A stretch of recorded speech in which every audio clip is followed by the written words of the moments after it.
Pramod Goswami ji, BJP ने ये स्थापित कर दिया कि एक सरपंच से सीधा मुख्यमंत्री बनने वाला राजस्थान का भजन लाल शर्मा पहली बार विधायक बने और मुख्यमंत्री बन गए।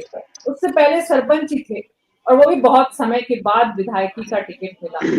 तो कांग्रेस पार्टी ऐसा लगता है कि बीजेपी के पीछे पीछे चलती है।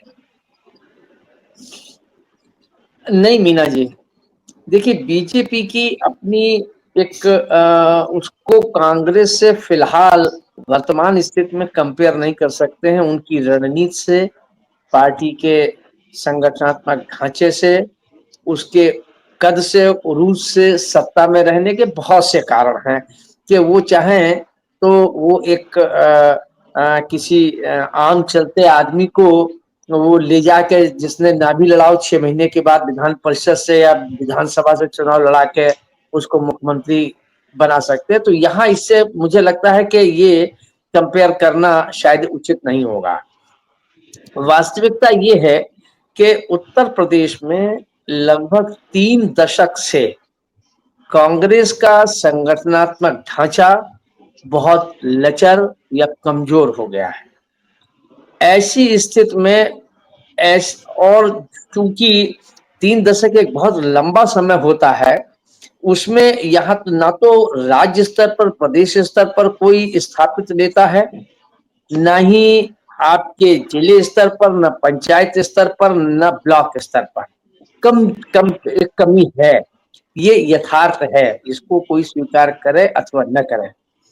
पार्टी ने ये इसलिए, मैं जहां तक मेरी अपनी निजी सोच है कि पार्टी ने इसलिए, क्योंकि पिछले लगभग राहुल जी के और प्रियंका जी के आने के तमाम प्रयासों के बावजूद जो जिलों का संगठन है, जो संगठनात्मक ढांचा है, वो एक मजबूत होकर नहीं, उसमें सुधार हुआ है, इसमें भी कोई दो राय नहीं है, गतिशीलता आई है, लेकिन वो चुनाव में जीत हासिल कर सके वो अभी संगठनात्मक ढांचा नहीं है कांग्रेस के पास। मुझे लगता है कि कांग्रेस ने ये सोचा कि अगर पंचायत के चुनाव में जो एक रूट लेवल से, अगर वहां से लोग, अगर उसमें एक विधानसभा का अगर उनको ये एक मौका दिए जाने का या प्रलोभन दिए जाने का या कुछ भी कह लीजिए, तो उसमें कार्यकर्ता निकलेंगे, जोड़ेंगे, संगठनात्मक ढांचा मजबूत होगा। ये इस लिहाज से ये रणनीति शायद उनकी है। ये ठीक भी है कि नीचे से, क्योंकि नीचे जब बुनियाद अगर कमजोर रहेगी तो ऊपर की बहुमंजिला इमारत खड़ी नहीं की जा सकती है। तो शायद ये नींव को मजबूत कांग्रेस के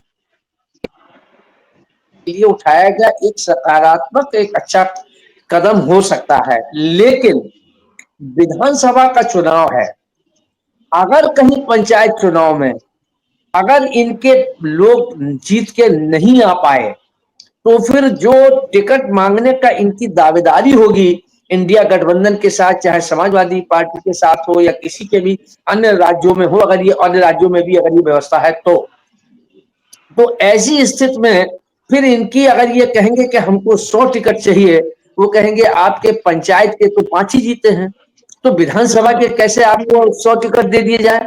ये धर्म संकट भी खड़ा होगा। ये तलवार, ये ठीक भी है। चुनौती तो होना लाजमी है, लेकिन चुनौती के डर से चुनावी रण में उतरे नहीं, ये भी मुमकिन नहीं है।